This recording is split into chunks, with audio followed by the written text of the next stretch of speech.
Inaabangan nga sa Batang Quiapo ang bagong karakter na papasok. Makikilala na ni Tanggol ang makakapagbago ng buhay niya. Ito ay si Divina.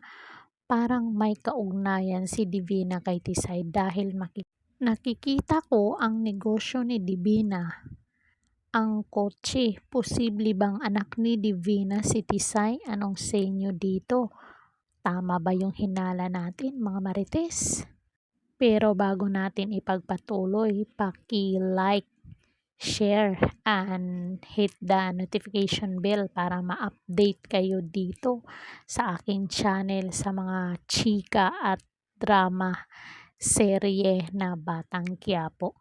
So ayun nga, pumunta itong si Tanggol dahil ipinakilala sa kanya ang amo ni Raul, na itong si Raul ay kaibigan ni Tanggol, at yun nga, pinakilala nga siya ang boss ni Raul na si Divina, at ibibenta kay Divina ang kotse na nalunan niya doon sa casino, na ang kalaban niya dito ay si Tisay.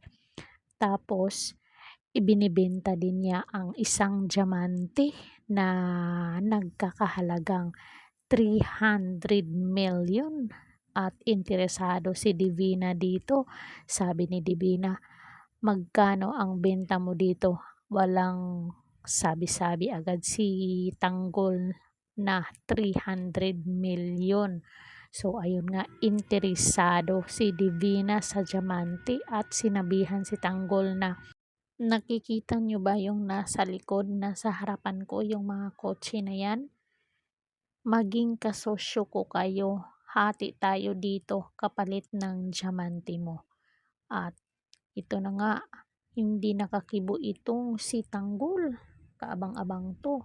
Papayag kaya si Tanggol na maging kasosyo ni Divina? So abangan natin yan, mga marites.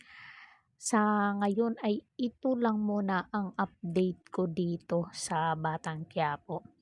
Huwag kalimutang i-like, share, and subscribe Caridad Official TV para ma-update kayo sa ating mga latest dito sa Batang Quiapo at sa mga latest sa showbiz.